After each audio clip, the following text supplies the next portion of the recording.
ஒரே ஒரு கேள்விதான், ஸ்டாலின் இன்றைக்கு உயிரோடு இருக்கிறார்னா மோடி போட்ட பிச்சைனாலதான் நீங்க எல்லாம் உயிரோடு இருக்கீங்க. நீங்க உங்க குடும்பத்தோட கொள்ளையடிச்சிட்டு இருக்கீங்கன்னா அது மோடி போட்ட பிச்சை. கச்சத்தீவை வித்தது உங்க தந்தை மு கருணாநிதி அவர்கள். கள்ள ட்ரெயின் ஏறி வந்தார்ல, அவரு இங்க தமிழ்நாட்டுல பாதியை வித்துட்டாரு. அதுல கச்சத்தீவு முக்கியமானது. கடுமையான எதிர்ப்பை மீறி ராஜினாமா பண்ணிருக்க வேண்டியதுதானே? உங்க அப்பா ஏன் ஆட்சியை கையில வச்சிருந்தாரு? ஆட்சியை ராஜினாமா பண்ணிட்டு போயிருக்க வேண்டியது. இலங்கையில 1.5 லட்சம் தமிழர்களை கொண்டு குவிக்கிறாங்க. 40 எம்பிகள் உங்க அப்பா கையில இருக்காங்க. நீங்களா துணை முதலமைச்சர் தான் தமிழ்நாட்டுல. அந்த 1.25 லட்சம் ஈழ தமிழர்கள் சாவுல இருந்து அவங்களை மீட்டிருக்கலாமே, தடுத்திருக்கலாமே. இதுக்கு பேர் தான் திராவிடிய மாடல். செய்யறதெல்லாம் அயோக்கியதை இவங்க பண்ணிட்டு நீ ஏன் சரி பண்ணல, நீ ஏன் அதை தப்பு பண்ணனா அதை சொல்லு.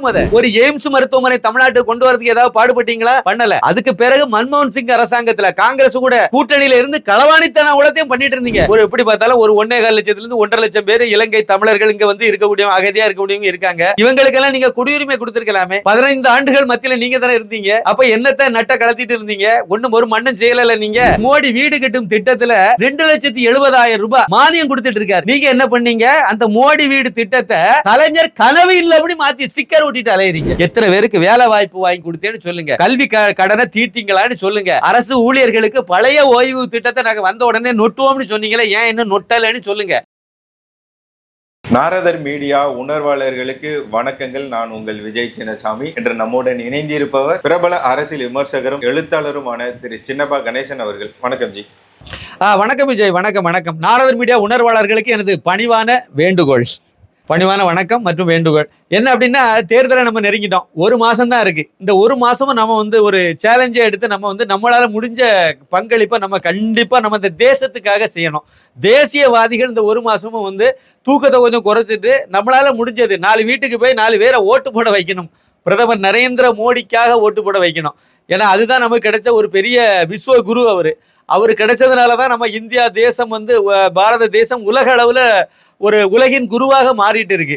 உலகத்துல எந்த மூலையில இருந்தாலும் இந்தியன் அப்படின்னு சொன்னா அவருக்கு ஒரு காலரை தூக்கி விடக்கூடிய அளவுக்கு ஒரு பெருமையா பேசக்கூடிய நினைக்கிற ஒரு தன்னம்பிக்கையை கொடுத்திருக்கு அப்படின்னு சொன்னா அதுக்கு பிரதமர் நரேந்திர மோடி அவர்கள் தான் காரணம். மறுபடியும் அவர் தான் வரப்போறாரு, எந்த சந்தேகமும் கிடையாது. தமிழகத்திலிருந்து நம்முடைய பங்களிப்பாக எந்த வகையிலேயாவது நம்ம இதுவரைக்கும் ஓட்டு போடாதவங்க, எந்த கட்சிக்கும் ஓட்டு போடாம எதுக்கு ஓட்டு போட்டு என்ன போன்னு நினைச்சிட்டு வீட்டுல இருந்தவங்க எல்லாம் கண்டிப்பா ஓட்டு போட வைக்கணும். நம்மளால முடிஞ்சது ஏதோ 4 பேரை ஓட்டு போட இழுத்துட்டு போய் அதுவும் பிரதமருக்கு நம்ம ஓட்டு போட வைக்கணும். அதுதான் இப்ப முக்கியமான தேவை. அவசியம் செய்யுங்க. ஒருவேளை நாம வெளிநாட்டுல இருக்கீங்க, வெளி மாநிலத்துல இருக்கீங்க, இங்க நேரடியாக பங்கெடுக்க முடியாது, ஆனா நம்மளால முடிஞ்ச ஏதாவது நிதி உதவி பண்ண முடியும் நீங்க நினைச்சீங்கன்னா நாரதர் மீடியாவுக்கு உதவுங்க. தேர்தலுக்காக அவர் ஏதோ கூட 4 பேரை வச்சு வேலை வாங்கி கூட 4 வீடியோ போடுறதுக்கு ஏதாவது முயற்சி பண்ணுவார். அவரால் முடிஞ்சதை ஒரு தம்பி விஜய் செய்துட்டு இருப்பாரு. அதுக்கு உங்களுடைய பங்களிப்பு அவசியம் வேணும். ஏதாவது உங்களால முடிஞ்சதை நீங்க செய்யுங்க. என்ன முடியுமோ அதை செய்யுங்க. நம்பர் நான் சொல்றேன். போன்பே, ஜிபே எல்லாம் ஒரே நம்பர் தான். 8839090888 88839290888. டிஸ்கிரிப்ஷன்ல அக்கௌண்ட் டீடைல்ஸையும் கொடுக்க சொல்றேன்.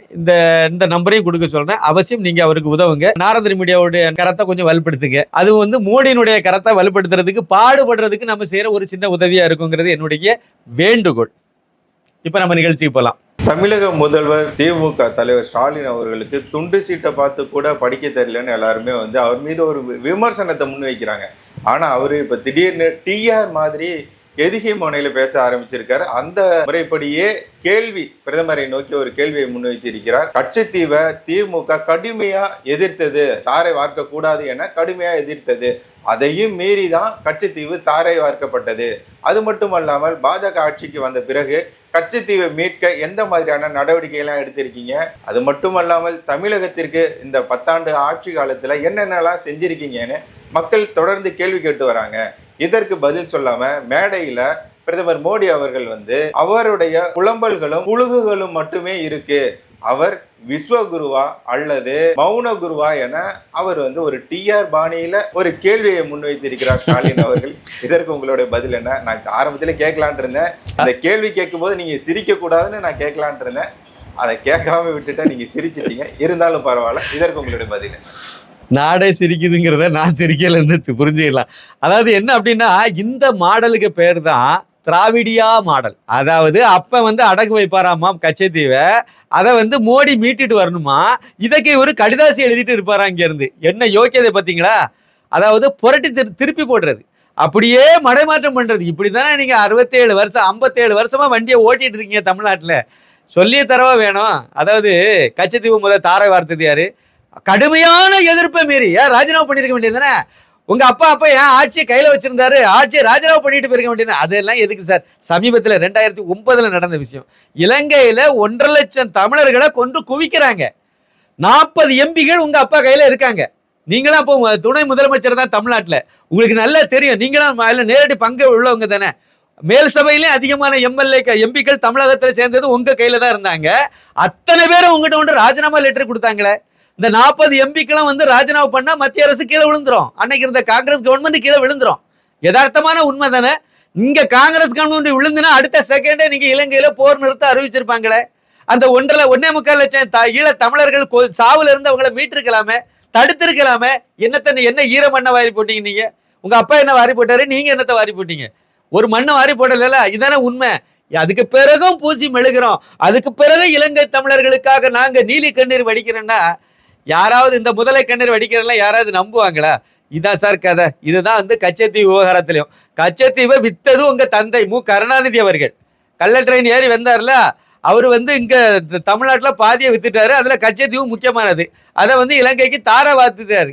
எல்லாம் பண்ணிவிட்டு ஊர்ல உள்ளவங்க தமிழர்களுக்கு தலையில மிளகாய் அரைக்கிறதுக்காக அது வந்து நாங்க வந்து தடுத்தோம். கடுமையான எதிர்ப்பு. என்ன எதிர்ப்பு பண்ணாரு இவரு?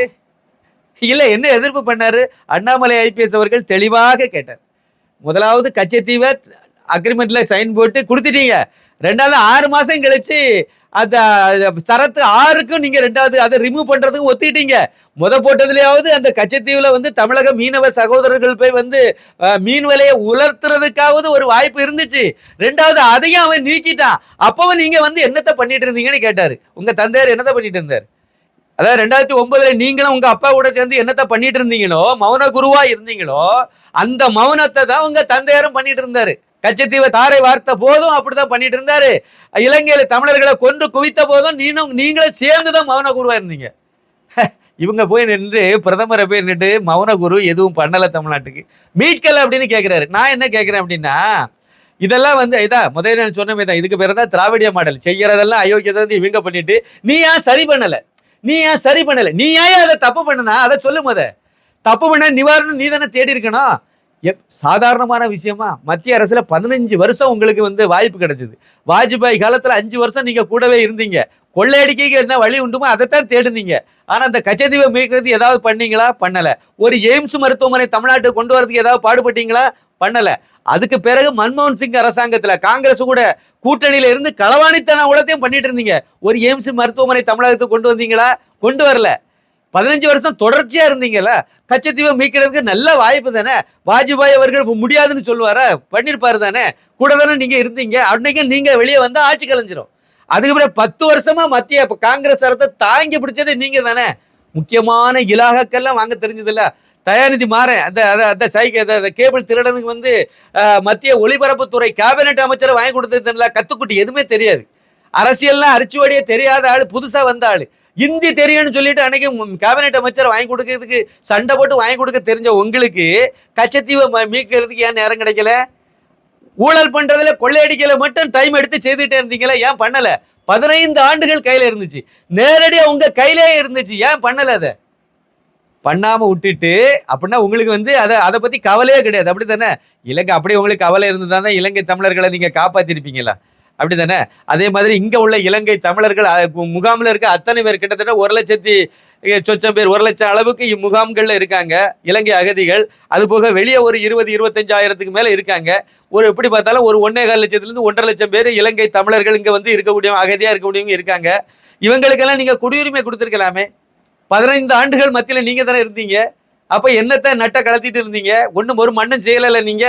அப்புறம் இப்ப வந்து நீங்க வந்து தமிழருக்கு என்ன பண்ணீங்க? கச்சத்தீவை ஏன் நீங்க மீட்கலன்னா ஏன் நீங்க முதல்ல அடகு வச்சீங்க? அதுக்கு என்ன பதில் சொல்ல முடியல உங்களால? மக்கள் விழிச்சுக்கிட்டாங்க. மக்களுக்கு நல்லா தெரிஞ்சு போச்சு. அதனால நீங்க சொல்ற நீங்க தமிழனுக்கு என்ன செய்தார் அப்படின்னு சொல்லி மோடின்னு சொல்லி ஒரு கேள்வி கேட்டிருக்காரு ஸ்டாலின் அவர்கள். ஒரே ஒரு கேள்விதான், ஸ்டாலின் இன்றைக்கு உயிரோடு இருக்கிறார்னா மோடி கொடுத்த தடுப்பூசி தான்.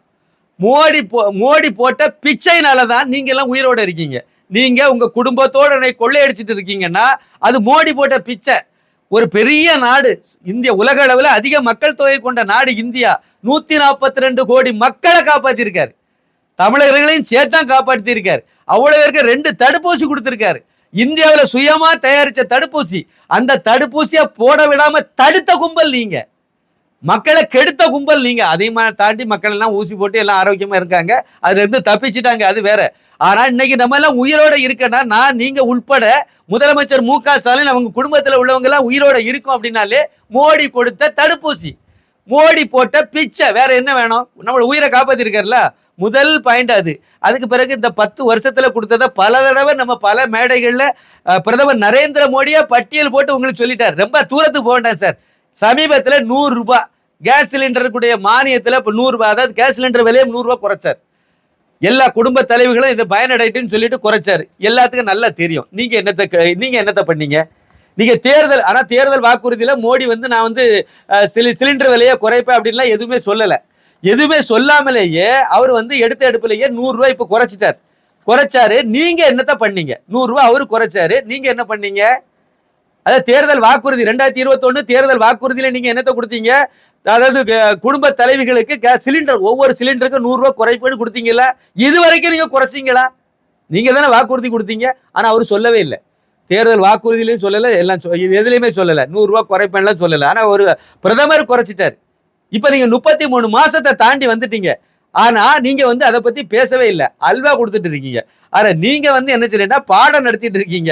அதாவது பிரதமர் மக்களுக்கு ஒண்ணுமே செய்யல, தமிழர்களுக்கு. தமிழ்நாட்டில் இருக்கக்கூடிய அதாவது 11 மருத்துவமனைகளை கொடுத்தார், 12 ஸ்மார்ட் சிட்டிஸை கொடுத்தார். இந்த ஸ்மார்ட் சிட்டிஸ் திட்டத்துல கான்ட்ராக்ட் எடுத்து கொள்ளையடிச்சிட்டு இருக்கேன் நீங்க. அவர் நல்ல ஆக்கப்பூர்வமா கொடுத்தார். தமிழகத்துல 48 லட்சம் விவசாயிகளுக்கு வருஷத்துக்கு 6000 ரூபாய் அவங்க அக்கௌண்ட்ல ஸ்ட்ரைட்டா போட்டுட்டு இருக்காரு, மோடி கொடுத்துட்டு இருக்காரு. அது போக அந்த மோடி வீடு கட்டும் திட்டத்துல 2,70,000 ரூபாய் மானியம் கொடுத்துட்டு இருக்காரு. கிராமப்புறத்துல பட்டி தொட்டியெல்லாம் உள்ளவங்க எல்லாரும் இன்னைக்கு ஒரு சின்ன 2 சென்ட் இடம் இருந்துச்சு அப்படின்னா கூட அதுல ஒரு சின்ன வீட்டை கட்டிட்டு உட்கார்ந்து இருக்காங்க, சொந்த வீட்டுல இருக்காங்க. இது காரணம் மோடி கொடுத்தது. நீங்க என்ன பண்ணீங்க? அந்த மோடி வீடு திட்டத்தை கலைஞர் கனவு இல்லை அப்படி மாத்தி ஸ்டிக்கர் ஒட்டிட்டு அலையறீங்க. ஒவ்வொரு இதுலயும் வீட்டுக்கு வீடு குடிநீர் இணைப்பை கொடுத்துட்டு இருக்காரு மோடி, ஜல் ஜீவன் திட்டம் மூலமா. இதை நீங்க அதாவது குடிநீர் இணைப்பு திட்டம்னு சொல்லி பேரை மாத்தி போட்டு ஸ்டிக்கர் ஒட்டிட்டு இருக்கீங்க. நீங்க கொஞ்சம் நஞ்சமா நீங்க பண்ணிட்டு இருக்கீங்க. செல்வ மகள் சேமிப்பு திட்டம் அருமையான திட்டம். பெண் குழந்தைய பெற்றவங்க கஷ்டப்படக்கூடாது, அவங்க அந்த குழந்தையினுடைய திருமணம் படிப்பு இதுக்கு உதவி ஆகிற வகையில குழந்தை பிறந்ததுல இருந்தே அதனுடைய பேர்ல பேங்க்லயோ இல்லைன்னா போஸ்ட் ஆபீஸ்லயோ ஒரு டெபாசிட் ஆரம்பிச்சு ஒரு வங்கி கணக்கை ஓபன் பண்ணி பண்றதுக்கு அருமையா கொண்டு வந்திருக்காரு பிரதமர் நரேந்திர மோடி. நீங்க என்ன பண்றீங்க? உங்க திட்டம் மாதிரி அதுல ஸ்டிக்கர் ஒட்டிட்டு இருக்கீங்க. இப்படி நிறைய சொல்லிட்டே இருக்கலாம். நம்ம கன்னியாகுமரி மாவட்டத்தை சேர்ந்தவன், அதனால இதுல இருந்து சொல்றேன். மதுரையில இருந்து திருவனந்தபுரம் வரைக்கும் இரட்டை ரயில் பாதையே கிடையாது. மோடி வந்த பிறகு அந்த பிதாமகன் கொடுத்தார். மதுரையில இருந்து தூத்துக்குடி வரைக்கும் இரட்டை ரயில் பாதையே கிடையாது. மோடி வந்த பிறகு அதை கொடுத்திருக்காரு. தங்க நாற்கரை சாலை தந்த மகன் திரு வாஜ்பாய் தங்க நாற்கரை காஷ்மீர்ல இருந்து கன்னியாகுமரி வரைக்கும் கொண்டு வந்தார். ஆனா கன்னியாகுமரியில 5 கிராமத்துல போய் நின்று போச்சு. அதுக்கு அந்த பக்கம் நரிக்குளத்துக்கு அந்த பக்கம் கடற்கரை வரைக்கும் ஜாயின் பண்ணிட்டாங்க, எல்லாம் முடிச்சுட்டாங்க. இந்த நரிக்குளம்னு ஒரு குளம் மட்டும் 5 கிராமம் பக்கத்துல அந்த தங்க நாற்கரை சாலை போக முடியாம தடையாகி போச்சு, தடைபட்டு போச்சு. காரணம் விவசாயிகள் எங்களுக்கு நரிக்குளத்துக்கு மேல ரோடு போட்டீங்கன்னா விவசாயம் பாதிக்கும்னு சொல்லி கோர்ட்டு போயிட்டாங்க. இது எப்ப நடந்தது? 2004 வாஜ்பாய் பீரியட் முடியும் போது நடந்தது. அது நின்று போனது. 10 ஆண்டுகள் நீங்க மத்தியில இருந்தீங்க. என்னத்தை பண்ணிட்டு, என்னத்தை நட்ட கலத்திட்டு இருந்தீங்க? அதுல அந்த ஒரு பாலத்தை போட்டு தூக்கி விடுறதுக்கு உங்களுக்கு துப்பு இருந்துச்சா? அந்த விவசாயிகள்கிட்ட பேச்சு உங்களுக்கு என்ன செய்யணும்னு சொல்லி உங்களால் செய்ய முடிஞ்சுதா? முடியல. 2014 மோடி அவர்கள் பிரதமரான பிறகு திரு பொன் ராதாகிருஷ்ணன் அவர்கள் கன்னியாகுமரி மாவட்டத்திலிருந்து தேர்ந்தெடுக்கப்பட்டு எம்பி ஆன பிறகு அவரு மத்திய அமைச்சராகி இந்த 28 கோடி ரூபாய் செலவீட்டுல மத்திய அரசாங்கத்தினுடைய நிதியில ஒரு பெரிய பாலத்தை போட்டு நரிக்குளத்துக்கு மேல ஒரு பெரிய பாலத்தை போட்டு தூக்கி விட்டு இன்னைக்கு நீங்க எங்க இருந்து போறீங்கன்னா கன்னியாகுமரி கடற்கரையில போய் கார் நிற்கும். நீங்க என்னதை பண்ணிட்டு இருந்தீங்க? அதுக்கு இடையில 10 வருஷம் நீங்க தானே ஐயா இருந்தீங்க மத்தியில. 5 கெலட் டேவிட்சன் ஒரு எம்பி, திமுக எம்பியா கன்னியாகுமரி மாவட்டத்துல இருந்தாங்களே, என்ன பண்ணீங்க நீங்க? இதுதான் கன்னியாகுமரியில இருந்து ஒரு உயிருக்கு போராடுற ஒருத்தனை திருவனந்தபுரத்தில் உள்ள ஒரு மருத்துவமனையை கொண்டு போகணும் அப்படின்னா மார்த்தாண்ட டிராபிக்ல போய் அவன் அதை தாண்டதுக்கு முன்னாடி செத்து போயிடுவான். நிறைய பேர் செத்துருக்காங்க மார்த்தாண்டத்தை தாண்டதுக்கு முன்னாடி. ஏன்னா அந்த அளவுக்கு அதுல டிராபிக்.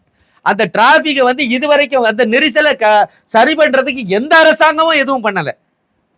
மோடி அரசாங்கம் வந்த பிறகு திரு பொன் ராதாகிருஷ்ணன் அவர்கள் ஒரு பெரிய பாலத்தை போட்டு தூக்கி 2.5 கிலோமீட்டருக்கு ஒரு பாலத்தை போட்டு தூக்கி விட்டு இன்னைக்கு வந்து எந்த விதமான பிரச்சனை இல்லாம சைன் வண்டி போயிட்டே இருக்கு. திருவனந்தபுரத்துக்கு போயிட்டே இருக்கு.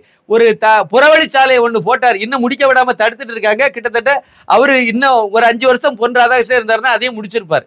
கன்னியாகுமரியில, அதாவது திருவனந்தபுரத்துல இருந்து இங்க கொண்டு வரதுக்கு. இன்னும் ஒரு சின்ன தகவல் இந்த இடத்துல சொல்லணும். எடப்பாடி பழனிசாமி அவர்கள் முதலமைச்சர், பொன் ராதாகிருஷ்ணன் அவர்கள் வந்து மத்திய அமைச்சர். மதுரையில இருந்து திருவனந்தபுரம் வரைக்கும் இரட்டை ரயில் பாதையை போடணும் அனுமதி கொடுத்து மத்திய அரசிட்ட ரயில்வே துறையில இருந்து வாங்கிட்டாரு. மத்திய அரசாங்கத்தின் ரயில்வே வந்து இதுக்கு செலவு பண்ணக்கூடிய முதலீடு அவங்க எல்லாம் ஃபண்டெல்லாம் ஒதுக்கிட்டாங்க. தமிழக அரசு இவர் சொல்லிட்டாரு, என்கிட்ட பணம் இல்லை, நீங்க ஏதாவது சொல்லி மத்திய அரசிட்ட கேட்டு ஏதாவது பண்ணுங்கன்னாருங்க. எடப்பாடி சொன்னாரு. உடனே பொன் ராதாகிருஷ்ணன் மத்திய அமைச்சரை பார்த்து பேசி மதுரையில இருந்து களியக்காவளை வரைக்கும், அதாவது தமிழ்நாட்டினுடைய எல்லை வரைக்கும் பேசி முழு தொகையும் மத்திய அரசினுடைய பங்களிப்போடைய அந்த இரட்டை ரயில் பாதையை வந்து போட்டுட்டாங்க. இப்போ களியக்காவளையில இருந்து திருவனந்தபுரம் குறுகிய கிலோமீட்டர் தான். ஆனா அதுக்கு திருவனந்தபுரத்துல கேரளாவில கேட்டா பினராயி விஜயன், ஐயா இவருக்கு இந்த விஷயம் தெரிஞ்சு போச்சு இல்ல.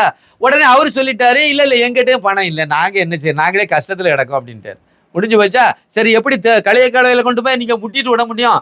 திருப்பி 2வது அதை திருவனந்தபுரம் வரைக்கும் இழுத்துட்டு போனாரு பொன் ராதாகிருஷ்ணன். இன்னைக்கு வந்து இரட்டை ரயில் வழி பாதை மதுரையில இருந்து திருவனந்தபுரம் வரைக்கும் இருக்கு அப்படின்னா அதை கொண்டு வந்தது மோடி அரசாங்கம். இதை மாதிரி நிறைய அடிக்கிட்டே போகலாம். நிறைய திட்டங்கள் இருக்கு. நீங்க 2.5 வருஷத்துல வந்த பிறகு என்ன பண்ணீங்கன்னு மக்களுக்கு சொல்லுங்க. எத்தனை பேருக்கு வேலை வாய்ப்பு வாங்கி கொடுத்தேன்னு சொல்லுங்க. கல்வி கடனை தீர்த்தீங்களான்னு சொல்லுங்க. அரசு ஊழியர்களுக்கு பழைய ஓய்வு திட்டத்தை நாங்கள் வந்த உடனே நொட்டுவோம்னு சொன்னீங்களே, ஏன் இன்னும் நொட்டலைன்னு சொல்லுங்க. இப்படி உங்ககிட்ட மக்கள் நிறைய கேள்வி கேட்க ஆரம்பிச்சிட்டாங்க. மக்கள் மத்தியில் கடுமையான எதிர்ப்பு அலை உருவாயிட்டு நீங்க எங்க போனாலும் தப்ப முடியாது. தமிழகத்துல சந்து மொந்தெல்லாம் போதைப் பொருள் போய் சேர்ந்துட்டு அடுத்த தலைமுறையை நாசம் பண்ணிட்டு இருக்கு. இதுக்கு எதுவுமே தீர்வை கண்டுபிடிக்க துப்பு இல்லை. ஆனா தீர்வு கண்டுபிடிச்ச அண்ணாமலைக்கு மேல கேஸ் போடுறதுக்கு தான் நீங்க பண்ணிட்டு இருக்கீங்க. ஒன்றும் நடக்காது. மக்களுக்கு நல்லா தெரிஞ்சு போச்சு. இனிமேலும் நீங்க வந்து இந்த மாதிரி மோசடி வேலையெல்லாம் பண்ண முடியாதுங்கிறத மு.க. ஸ்டாலின், இந்த திராவிடியா மாடல் முதலமைச்சர் இருக்காருல்ல, அவரு இதை புரிஞ்சுக்கணும். 2வது ஒரு விஷயம், தமிழ்நாட்டில் தான் பிஜேபியே இல்லைன்னு சொன்னீங்களா? தமிழ்நாட்டில் நோட்டாவுக்கு கீழே தான் ஓட்டு பிஜேபின்னு சொன்னீங்களா? அப்புறம் ஏன் பதறீங்க? அப்ப ஏன் கதறீங்க? மோடி என்ன வந்தா, எத்தனை தடவை வந்தா என்ன, உங்களுக்கு என்ன வந்து போச்சு? அதுதான் மோடிக்கு தான் அங்கே ஆதரவே இல்லை, அப்படித்தானே? ஏன்னா தமிழ்நாட்டில் பாஜக விஸ்வரூபம் எடுத்து நிக்குது. திமுகவை கொள்ளி வைக்க போகுது பாஜக. திமுகவை கண்ணாமாப்பேட்டைக்கு அனுப்ப போகுது பாஜக. அதனாலதான் முதலமைச்சர் மு.க. ஸ்டாலின் வந்து இந்த கதறுகிறார் அப்படிங்கிறது தான் என்னுடைய கருத்து. உங்களுடைய பொன்னான நேரத்தை ஒதுக்கி பல தகவல்களை, உண்மை தகவல்களை நாரதன் மீடியாவுடன் பகிர்ந்து கொண்டதற்கு மிக்க நன்றி. மிக்க நன்றி. வணக்கம்.